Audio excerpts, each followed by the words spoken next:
Okay, children, continuing with exercise 4.3. Now we will see the first question all of you have done, in which you have drawn the graphs. Now we will see the second question. Give the equations of two lines passing through points 2, 14, and how many more such lines are there and why. Basically, in this question, you have to make an equation such that it satisfies these 2 points. What does it mean? For example, if I write x plus y, so x this is x2 and y 14, so I will write 16. So now if I put this value over here, it satisfies this. Okay. Suppose I write x minus y. So what should I write? I should write minus 12. Suppose I want to make one more equation to 2 into x plus y, suppose I write. So now I calculated mentally like x is 2, so 2 to the 4 and 4, this should be 18 then. Basically we have to write, we can write if you see any number of lines. Okay, suppose there is a point say 3, 2 and they tell you to write a line, equation of a line satisfying this. First is you just add it, easiest, x plus y, 1 will be 5 and 1 is subtraction, x minus y 1. And if you want to add one more line, if they ask you to write 3 lines, just write 2x plus y and then you calculate mentally x, if it was x is 3, so 2, 3 is 6, 6 plus 2, 8. So again we have written 3 equations. So like that you can write infinite number of equations. Okay. So anyway, for this sum of right now they have asked you to write 2, so write 2. Okay.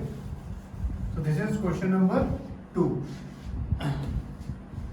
Question number 3. If point 3, 4 lies on the graph of the equation 3y is equal to ax plus 7, find value of a.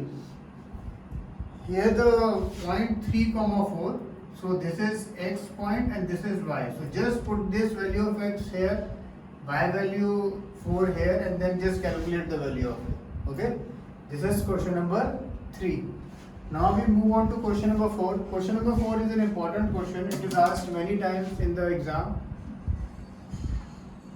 And many times in the exam, whenever it is asked, the teacher keeps everything the same, but the teacher changes the numbers. And kids make the mistake of using the numbers which are there in the textbook only. So just be careful about that. Okay. Question number 4 is, the taxi fare in a city is as follows. For the first kilometer, it is rupees 8. First kilometer, the taxi will take rupees 8, and for the subsequent distance, rupees 5 per kilometer. Rupees 5. Okay. For first kilometer, it takes 8, and the next is 5. Taking the distance covered as x kilometer and the total fare as y, rupees y, write a linear equation for this information and draw its graph. Now suppose suppose this is an auto rickshaw and I travel for say 3 kilometers. So how much will my fare be? For the first kilometer he will take 8 rupees from me. And now how many kilometers are remaining? 2. For those 2 kilometers he will take 5 rupees each. So 5 plus 5, 10. So my fare will be 80. This is the logic of it. Now we have to try to represent this in an equation so that in the equation then we are able to easily calculate the fare. So first step he has told us, let the distance covered be x, let the total fare be rupees y.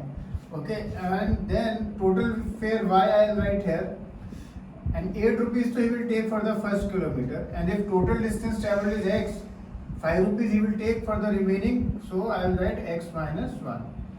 So this will be my equation. If you check also, like we had calculated logically that if we travel 3 kilometers the fare is 18.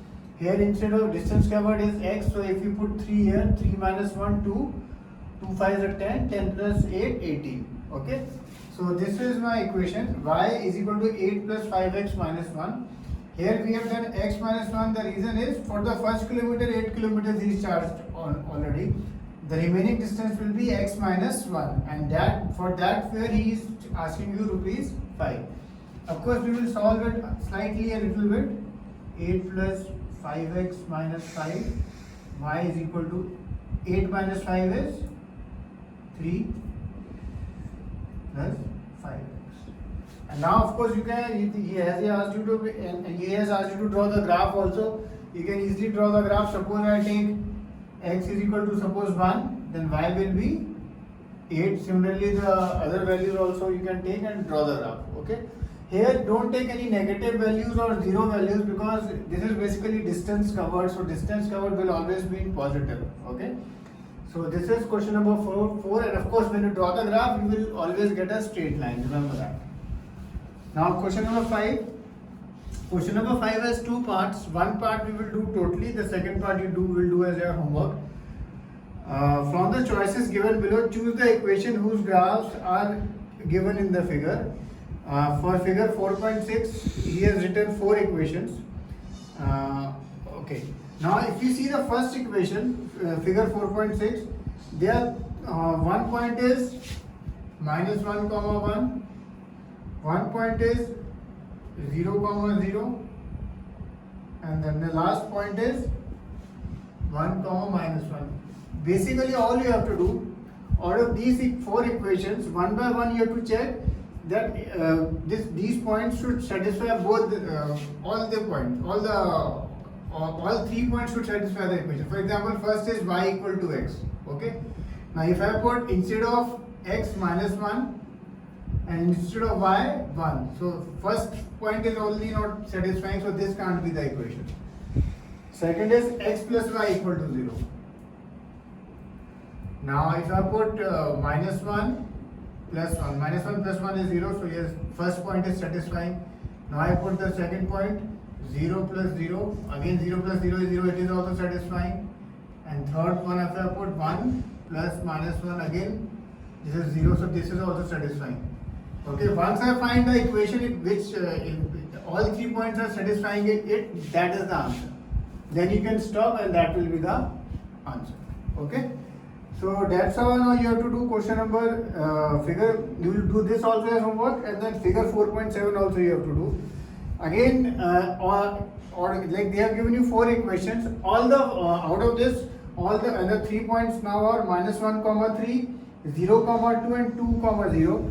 And whatever the equation you choose, it should these points you should be able to verify LHS equal to RHS in that equation, all the 3 points. Remember that. Even if 1 point is not coming, then you can move ahead. Okay.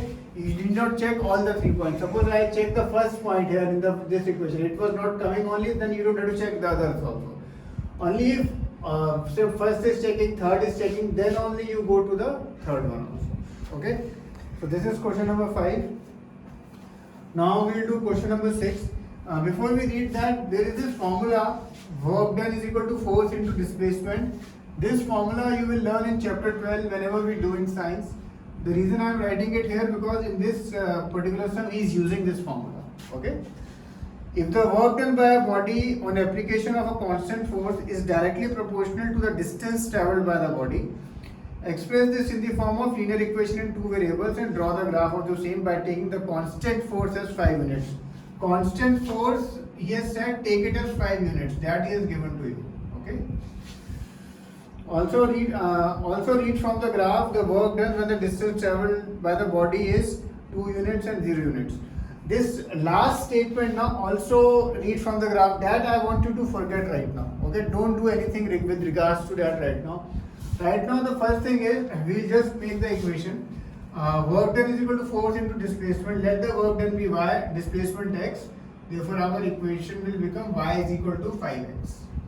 Okay, because force they had given as 5 units, displacement I have taken as x, work done as y. Now just make the graph of this equation. It is very easy. Suppose I take x equal to 1, then y will be 5. Similarly x equal to 2. You can calculate 3 points and just draw the graph. And when you draw the graph, you will obviously get a straight line. And after that, this second step which is there, that I will tell you in the next class. Okay. Question number 7. Question number 7, basically 2 girls are there. One girl and they contribute 100 rupees. Okay. So, and you have to make the graph of it. So it's very simple. Let Yamini give x rupees, Fatima y, and their total is 100. Okay. And they have now asked you to plot the graph of it. Now here when you are plotting the graph, it will be easier if you take say x 10, then y will be 90. Take such values, okay? Don't take x 1, 2, 3 because then you will have to, suppose you take x 2, then y will be 98. It will be difficult to plot. And secondly, in this, if when you are making the equation here, graph here, take the scale of 10, it will be easier. 10, 20, 30, 40. If you take 1, 2, 3, then you will have to plot till 100. That will be very difficult. Okay? This is question number 7. Now we are on question number 8. In this exercise, question number 4th and question number 8th are the most important sums. If they come, they generally come for 3 to 4 marks. Okay? In countries like USA, Canada, the temperature is measured in Fahrenheit, whereas in countries like India, it is measured in Celsius. Here is a linear equation which converts Fahrenheit to Celsius. This equation they are given F is equal to 9 by 5 C plus 32.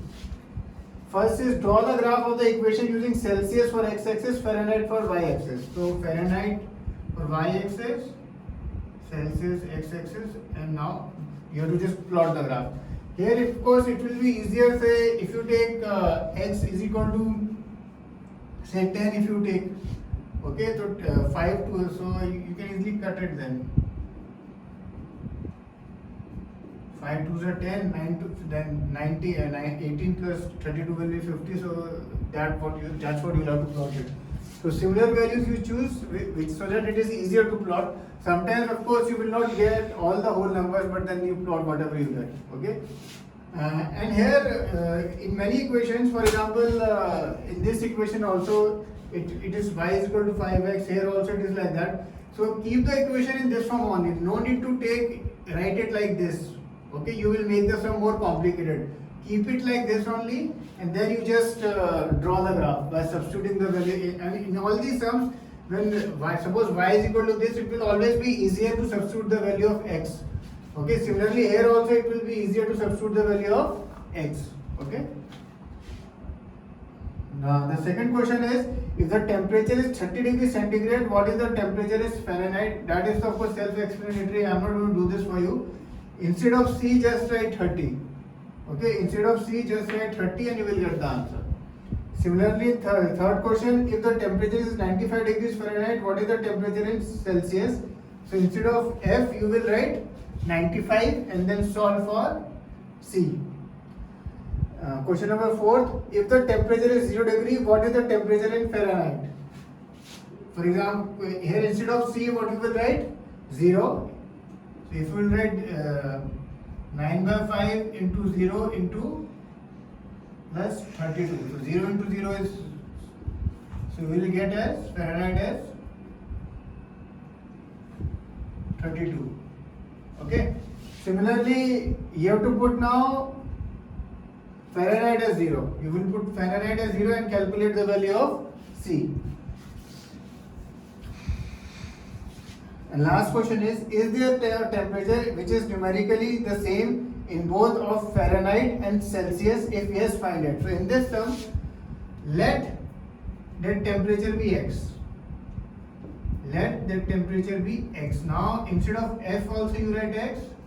Instead of 9, C also you write x plus 32.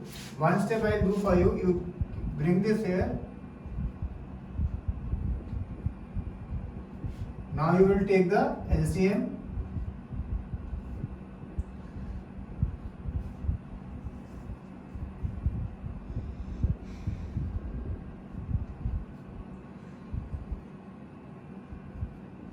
Okay, from here you will now finish the sum.